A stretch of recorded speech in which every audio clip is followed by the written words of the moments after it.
Hello, good morning. It is me. It is a Saturday somewhere in November, and it is another week of me having been a head teacher with ADHD.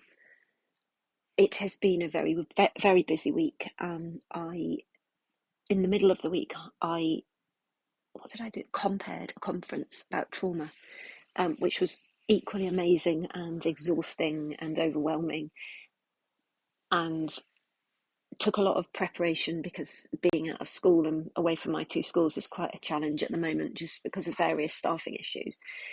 Um, and then it was also going back to see people that I kind of worked with 3 years ago, and it was around trauma, and Lisa Cherry was the keynote. So there was all that excitement, and it was just a whole, just wonderful, terror, terrorizing, no, terrifying, exhausting experience. And then there were all the other things that go on in school as well. And I was interviewing, and it was children in need yesterday, and all of these things are exciting things, but for me also just took a lot of energy. So today I'm exhausted. I also, on bizarrely on Thursday night, managed to be half an hour late for an online seminar with Dr. Ned Hallowell, who is an ADHD expert and has ADHD himself. And lots of people have said how wonderful he is. And I suppose, yes, he's my latest kind of slight, fangirl obsession, but he really was. And I didn't hear all of it because, as I say, I was late because I'd been at work. And just I heard a few bits that were just brilliant. Where the first thing he talked about is the way that we wake up in the morning with ADHD, and how it's that kind of just terror and negativity about the world and the day ahead. And it was really fascinating to hear him talk about that because he's, I'm not sure how old he is, but has been living with ADHD for a long time and is an absolute international expert on it. But for him to say that's the start to the day, and what you have to do is realize that that's your ADHD, that's your kind of tired, befuddled ADHD waking up and just going, it's awful because I've got all these problems to solve and the world's a terrible place. And he said, it's not depression, but that's the ADHD wake up. And suddenly it was just so powerful to hear that and go, all right, okay. Um, and then what he said is you find ways of then just getting up, realizing that, and then you move on. And creativity is a really important thing. And I'm like, yeah, definitely. Because recently with sort of singing and making myself do creative things, has definitely helped. Um, and he also, he talked about the fact that our dopamine levels are kind of just set too high. So it takes so much more to get that dopamine kick that other people get from other things. And again, that's so true. Um, so there was lots in that was really interesting, and it kind of made me want to kind of go back and look again. And there was a little bit of me that knew that I needed to go to that on Thursday, even though everything else was so busy, and I could have found an excuse not to, because I think one of the things I keep forgetting is that I have ADHD, and then it's important for me to remember. Um, he also talked about the kind of the statistics of people that do and people that don't. And again, it's, when I go into that thing of, oh, it's just me, everyone's the same as me, and I'm not working hard enough, I'm not trying hard enough, I'm not, I'm not nice enough, I'm too negative, I'll just be able to outthink it. So that was really helpful.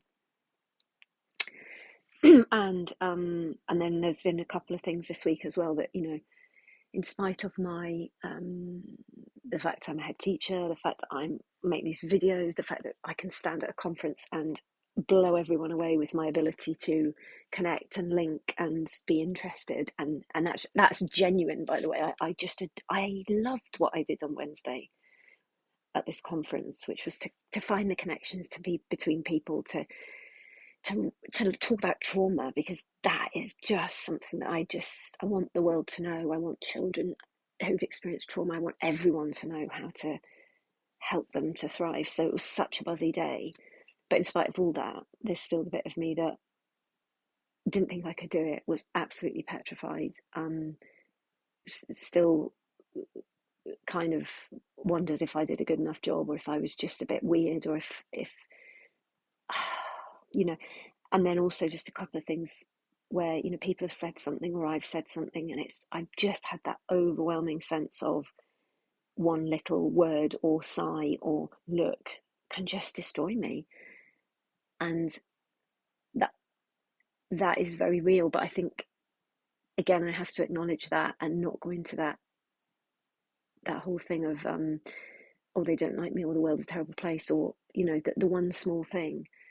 I suppose it's just about being curious and going back and saying, oh, sorry, could you just explain that? Or maybe not. Maybe other people just go through the world being just oblivious to these things. But the trouble is that when something like that does, when I notice something like that from someone, it's the rejection sensitive dysphoria. It's like, oh no, I've upset someone, I've done something wrong, it must be me, rather than just, oh, can we just have a conversation about that? So those are the kind of things from the week. But I am absolutely exhausted. There have been a couple of times in the week where I've been worried about my health, about my blood pressure. I'm going to finish with one just lovely thing, which it just shows that having somebody that gets you in your life when you've got ADHD is so important. No, I don't mean one person that gets you, because I have many people that get me, and I'm so lucky that my husband gets me. But at the conference, normally I would have gone to something like that and not eaten, not drunk, and probably not even gone to the toilet, because when I'm in my hyper focus and I'm focused on something, I just go, and it's like everything is just sort of stage managed, and I'm concentrating on the how can I make this smooth, what's happening next. And the weird thing is, although that normally in my I have time blindness, and on a day like that, or if I'm doing a production or a show, or it's like I go into this ability to just almost sense time and just naturally choreograph things and shape things and feel the energy in the room and know where it's got to go next. And on Wednesday, I was doing all of that, but breaks, food kind of just went by the wayside. And my lovely, lovely colleague Sabrina just kept coming up and going, "Can I just get you a sandwich? Do you want a coffee?" And it made such a difference, because actually the minute I sort of ate the sandwich or had the coffee, it was like something just was like, oh, just that bit of comfort that I needed. Um, and that was just so lovely. So thank you. And I'm sure Sabrina won't be watching this, but yeah, that just makes such a difference. And it sounds weird, because at 53, I should absolutely be able to get up and go and get myself a coffee or a sandwich or whatever. But it's just an ironic thing that, and to be fair, sometimes as well, I would say no, or I wouldn't.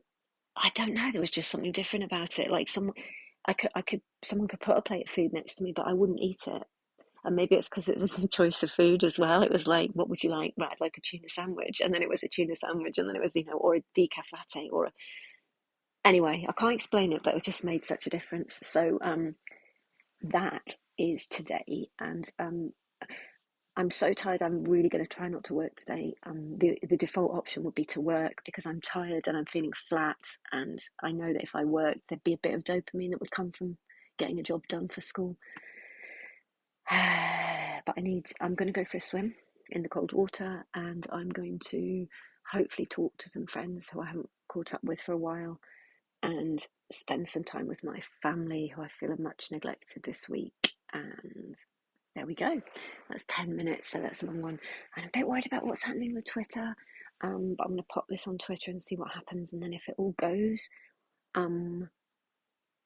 yeah, I guess I'd lose some connections, and that would be a shame. So if you're watching this and you're on Twitter, then let's find a way of connecting in a different way so we don't lose it if Twitter goes. There we go.